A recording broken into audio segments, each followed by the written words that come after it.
These are a huge problem. Why? Because they're hard to understand for the average person. Even you. Let's be honest, okay? Do you understand why saturated fat is called saturated fat and why unsaturated fat is called unsaturated fat? No, because these things refer to organic chemistry. Most people didn't study organic chemistry, and that's why when they delve into nutrition and health, they don't understand what to do. And there are very big problems with the way we group fats today.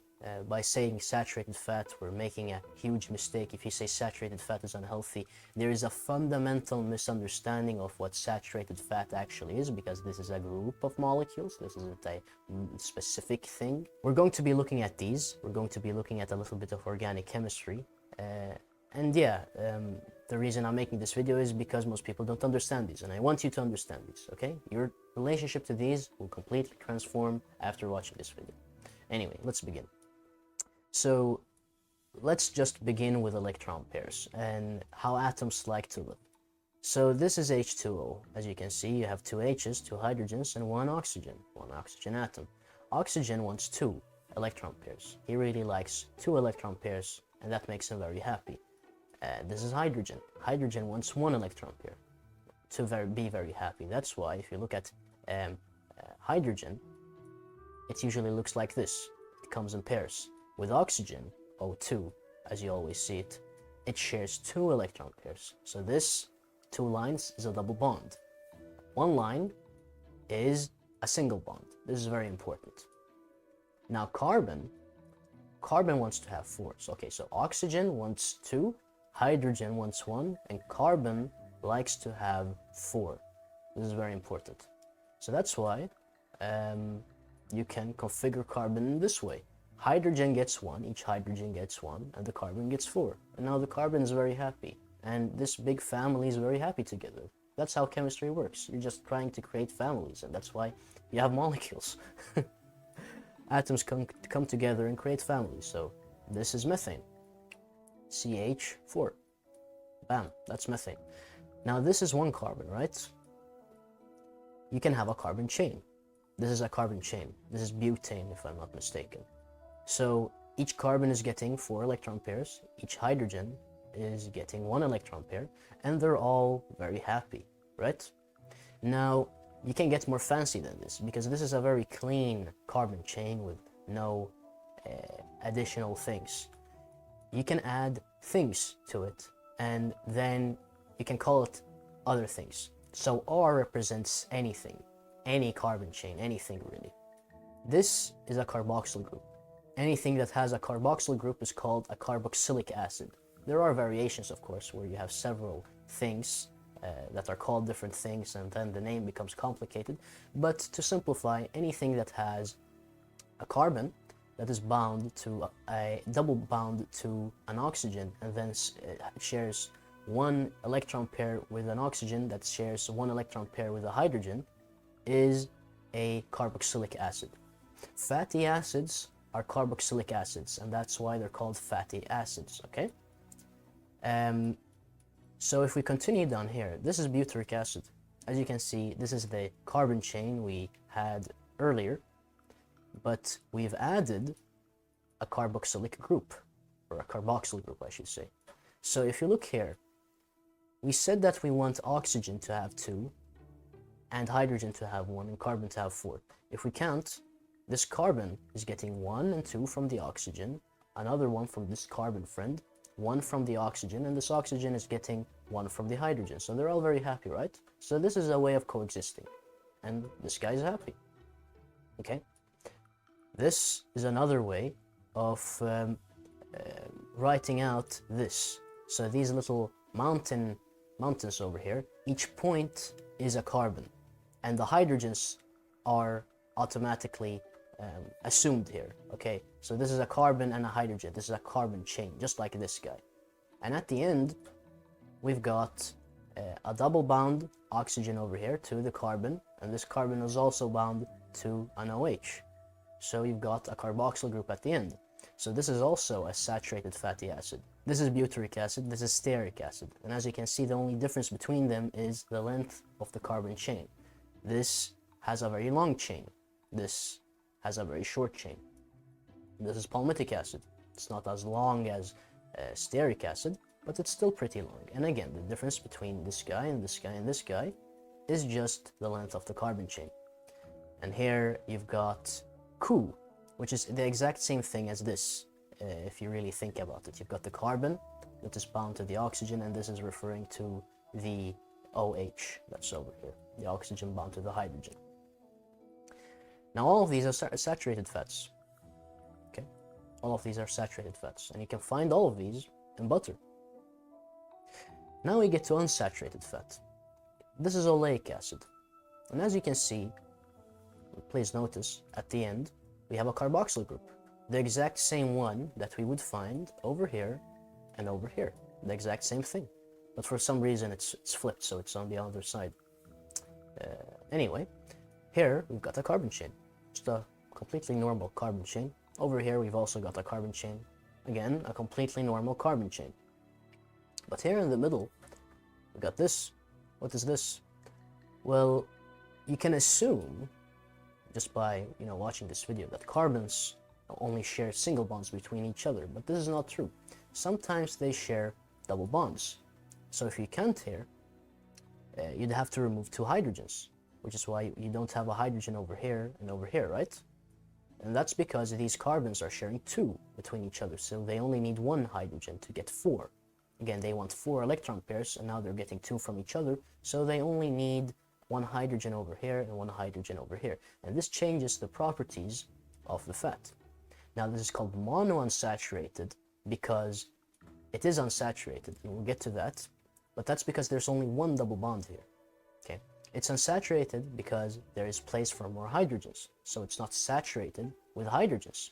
Okay, so if we look here, there's no place where you could put more hydrogens. It's completely saturated. Same thing here, same thing here. Look, it's more visible on the butyric acid because it's written in this way where you actually see the hydrogens. There's no place where you can add more hydrogens. While if you go down here, you can add more hydrogens, and so it's unsaturated because it really is. If you brought in 2 more hydrogens, you would saturate it. But right now it's unsaturated because you could put in more hydrogens, right? Now we get to polyunsaturated fatty acids. So what's the difference here? And by the way, oleic acid is found in olive oil. Yeah, that's how you would say it. Anyway, and you can also call monounsaturated fatty acids for MUFAs. PUFAs, however, polyunsaturated fatty acids, the difference between them and the monounsaturated fatty acids is there's just 1 double bond between carbons in the entire chain. That's why it's called mono. Mono means 1, monounsaturated fatty acid. When it says poly, that means that there are several double bonds between carbons within the chain. So here you've got 2 in linoleic acid, you've got 2 double bonds within the chain. Here you've got 3 double bonds within the chain in linolenic acid. And in arachidonic acid, you've got 4 double bonds within the chain. And naturally, if you think about it, here in the saturated fats, we don't have any place for hydrogen to come in and change the structure. Here, we do have a place for hydrogen, but it's not very big. It's just 1 place here in the middle, okay? So even oleic acid is fairly stable and not very reactive because there isn't a lot of place for the hydrogen to come in and maybe mess up the structure over here. With polyunsaturated fatty acids, however, look at how many opportunities there are.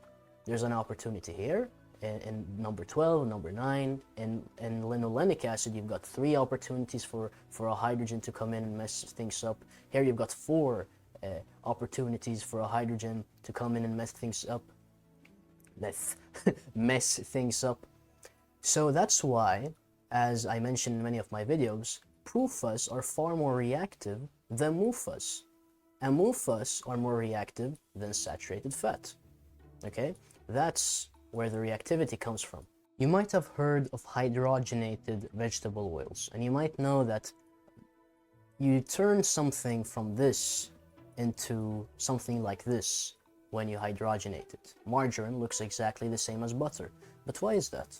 Well, it's because you're taking something like this, that looks like this, and you're adding hydrogen. Ah, there we go. That's why it's called hydrogenation, because you're adding hydrogen.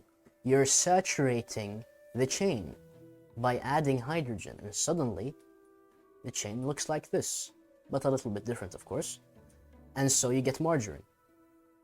You understand? Isn't that amazing? That's what hydrogenation is, and that's why it turns the thing into margarine, because it saturates the fatty acid. It adds in hydrogen.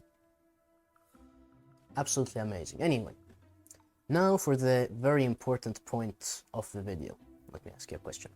If you have a study where it says that saturated fat is unhealthy, what is this study referring to?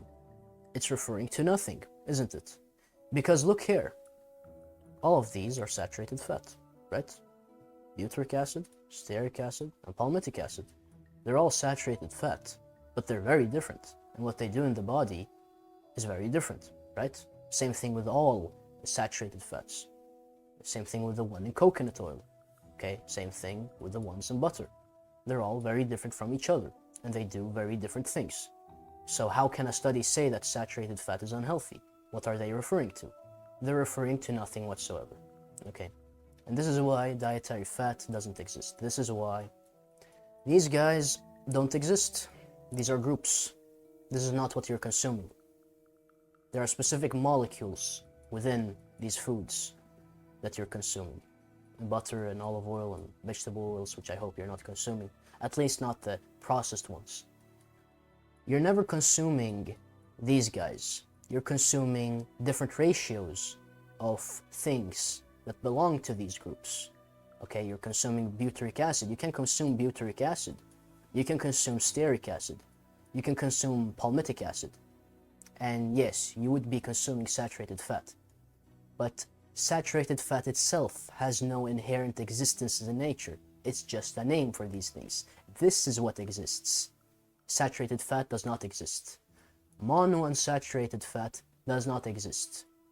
Monounsaturated fatty acids, specific ones that exist in nature, that's what exists.